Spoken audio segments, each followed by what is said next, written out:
or not, maybe like, or maybe just this far in winners. Yeah. It's still really impressive, so let's see what he does here. I'm really excited to see who this guy plays. I didn't see the stage they locked in at, but Falco! And it's a spacey battle. Now, I mean, Comet, he can go Falco or Fox or Wolf. The man plays both spacies. Right. But, man, I'm excited. Like, Falco is so, it's very hard to come by. He does have a lot of cool stuff, and people always put him in that whole mid-tier range, but he does have really good matchups against a lot of those characters that aren't in that whole top-tier echelon, you know? And I know, talking with a few of the Falcos from Michigan, they actually like the spacey matchup for Falco. He's got some stuff to stuff out. Catching the Firefox with up air. Tries to get the 2-frame on that Firefox, too. Doesn't get it. And right now, you're really seeing Eclipz just pressure Comet into that corner, just choking him out and just building up an incredible lead here in the first 30 seconds of the match. Definitely. And Comet's one of those players, too. He is going to notice how much he goes for these back airs on your shield. He's one of those characters, like I said. Oh, my God. And that was a really crucial downer. Oh, wow. He's fine. He'll live it. He's got that beautifulness from Smash 4 where you get to jump and act out of your side beat for the space animals. And notice how he stalled himself perfectly to set himself up for that back air that he got earlier.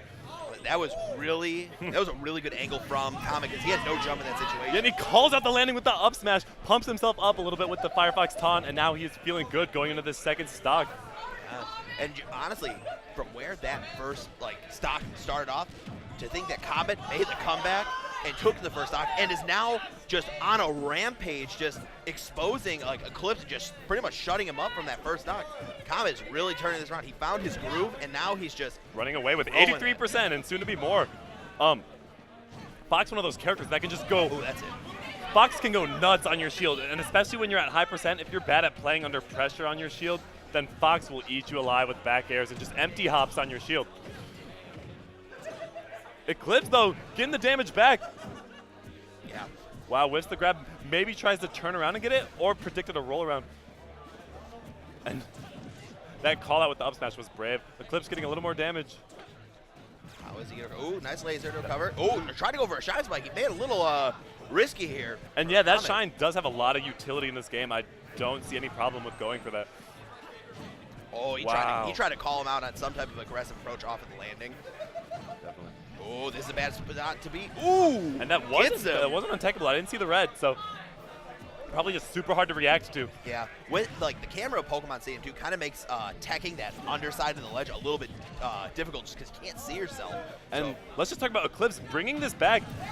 Just like that. And now we have an even game. Yeah. Comet originally running away with 80% after taking that first stock. Eclipz brings it back, takes the next stock, and now we are at a single stock game.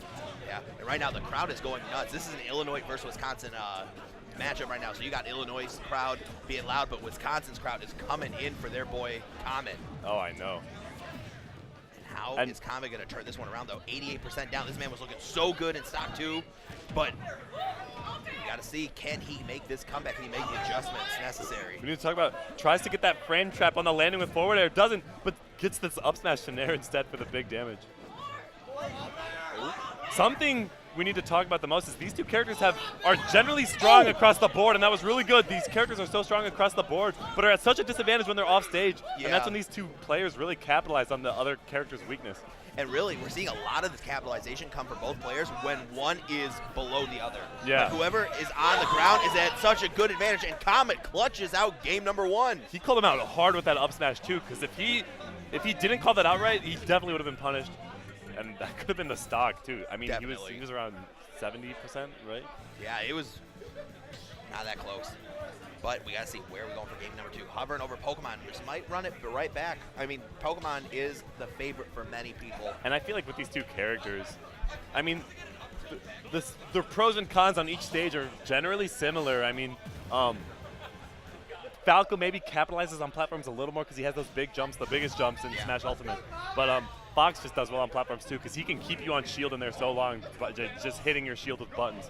I mean, Fox, Fox has always had one of the strongest advantage states, especially in a game where you dodge multiple times. You are just susceptible to some big damage on trying to land. Oh my God, Eclipz! If he had gone down for that aggressive lane like he wanted, he probably was dead. Ori, that was like a training room combo that people say you'll never get in bracket. Exactly. But tacked 83% on him. That was sick. Shout out to Comet. Dude, you know, it's a training combo that only exists on fast fallers too. Yeah, yeah. But here we go. You'll never get that in bracket. No, of course not. And now we got Eclipz starting to make some little bit of a comeback, trying to just claw his way in, not trying to overcommit because he knows that if he messes up on shield once, that is an up smash out of shield instantly from Comet. And I've noticed Comet multiple times has been able to parry both of Falco's multi-hit moves in Nair and Fair, parry them successfully and get punishes off of them. So having grasp over the parries, and especially in a matchup against Falco, is super crucial. And calls out the jump off the ledge with up air. So good, and that's going to get him another first stock in this game too. Oh my god, that up throw up air, that almost got him, but that slight shine stall saved him. And now we've got Comet trying to make something out of this advantage, but that's another stock. Eclipz taking it earlier than he did the last game. Yeah, and I mean, that's good. You need, especially now that Comet's kind of like in his groove. Oh, you gotta find a way to take the wind out of his sails as quick as possible. And I'd say they have a pretty good grasp of each other's playstyles now, and now it's just going to be that. Oh my god, that was disgusting. That was the fullest of full hops into a back air, and that was so hard for Eclipz to even see coming because Comet hasn't went for something like that yet.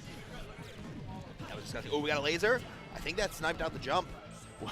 Wow, from downtown with the laser, misses the downer. Oh, and he gets shine spike to lose the set. Yeah. That is not how you want to go out, but you know, that was a damn good set. Yeah, that was. Open up this wave. And yeah, he just had, the shine, I mean, Falco doesn't have the recovery that Fox does with that up B. Not at all. That's going to do it. It's always been one of Falco's weaknesses, right? The guy, he's a bird with really useless wings. But yeah, I mean, both of us not being too familiar with Eclipz before that set really showed us that.